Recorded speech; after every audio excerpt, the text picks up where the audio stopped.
This is just a quick tutorial on how to use Google Cloud for my Linux classes. This is mostly geared towards Brian's Linux classes. We use Debian 12 in Google Cloud. So you've probably seen in my course materials that, I want you to use Google Cloud because you can build virtual machines in there. We can do whatever we want. We have root access. So lots of good reasons to use it. So to do this, it's not as hard as it seems. First, most of you probably already have a Google account. If you don't, it's very easy to create one. You just go to accounts.google.com and sign up, and you can create a free Google account. Once you have your Google account, then you're going to go to cloud.google.com, and you're going to create your Cloud Google account using your Google account. So go to cloud.google.com, you log in with your Google account, you're going to click Get Started for free, and then you're going to sign in with that Google account. You're going to click the button to start the free version. I didn't want to show screenshot shots because they change all the time, but you should see something about starting for free. They're going to tell you that it's $300 in free credits, and I can tell you that if you haven't used any of your credits in Google Cloud, if you've never used Google Cloud, you will not use them for most of my classes. If we're doing Linux virtual machines, you're probably going to use a very small machine for the most part, and you'll see that in this tutorial. It'll tell you in Google Cloud, if you look at the billing, it'll say that most of the machines I would ask you to build would, even if you left it running all month, it would only cost about $5 to $7 if you left it running for 30 days. But if you're smart and you make sure you turn your machines off when you're not using them, you won't have to worry about that. So we have to set up billing. I know it seems a little strange, but you're going to need even for the free credits, you have to have a billing account set up. It's how Google identifies you. So you are going to need a credit card or a debit card. I know students push back sometimes. They're like, well, why does Google need my credit card or whatever if it's a free account? Note that they are not going to bill you unless you explicitly sign up for your billing account later. So the free account doesn't bill you. So once you run out of those free credits, it doesn't just automatically start charging your card like a lot of subscription services. You have to go back into Google and elevate that account so that it'll start billing the credit card. Sometimes you even have to re-enter the credit card or put a new one in. So I believe the reason that they ask you for a credit card is for identity purposes. If you think about what you can do in Google Cloud, even with just $300, you can stand up virtual machines and do a lot of cool stuff, but you can also do a lot of bad stuff. So Google needs to have a good way to identify people that are standing up virtual machines and using the internet from their environment, right? Because you could be doing illegal things and they would need a way to track you down. So definitely probably a big reason that they require credit cards, and also for location, right? By using a credit card, they can validate that you're based in whatever country you claim that you're in, so that they can comply with the laws of whatever that local jurisdiction is. So once you create that billing account, you should be logged in, everything should work, but you're gonna have to create a project.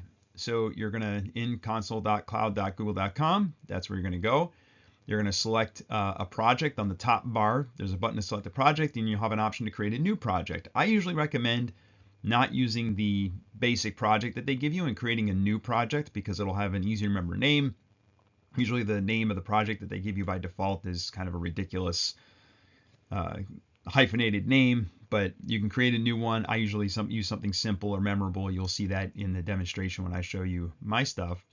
So you're going to click on create, and then after you create it, you have to go to the compute engine. That's where VMs live. There's a lot of things you could do in Google Cloud. You can have databases and APIs and Kubernetes and containers and things like that.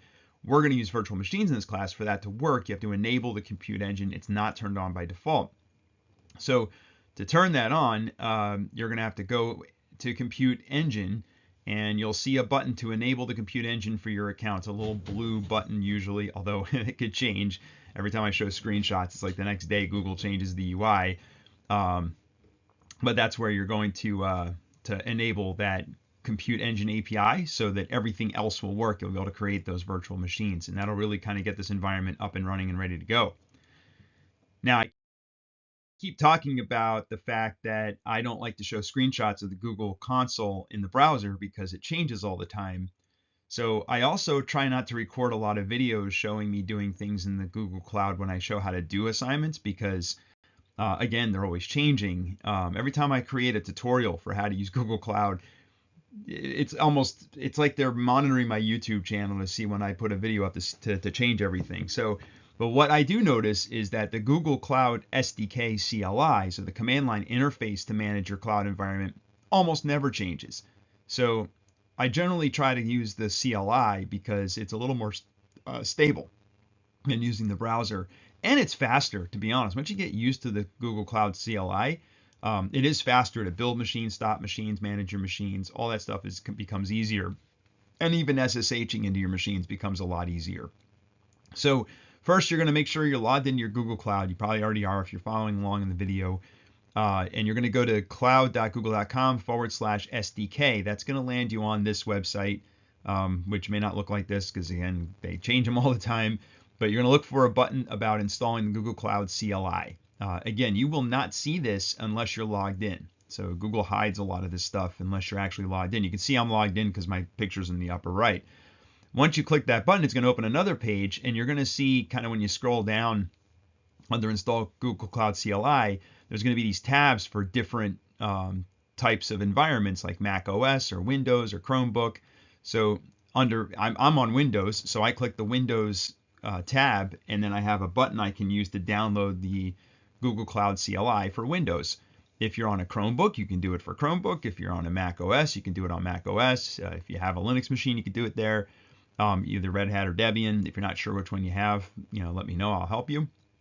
I've had students use the CLI in all of these environments, and they seem to work fine. I've used it on Mac OS and I've used it on Windows. Transparently, I've never used it on Chromebook, but I've heard it does work. It's a little weird because you have to basically, it creates a container for you to use the CLI, but it does work.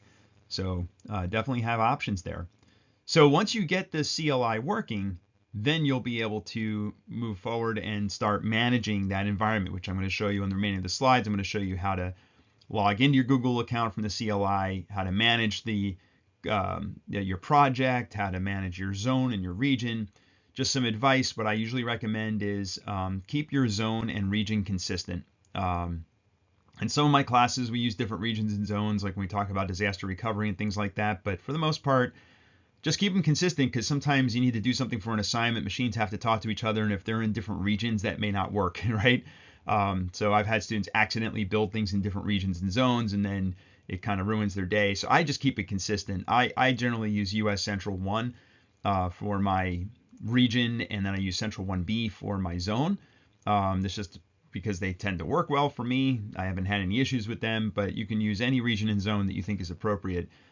If you live in a different region or zone, you can certainly do that. I don't live in Central US. I live in East US, but I still use Central. It seems to work fine. Doesn't really matter what zone in the US or region you use in the US if you're based in the US. They all pretty much work the same for you as far as performance.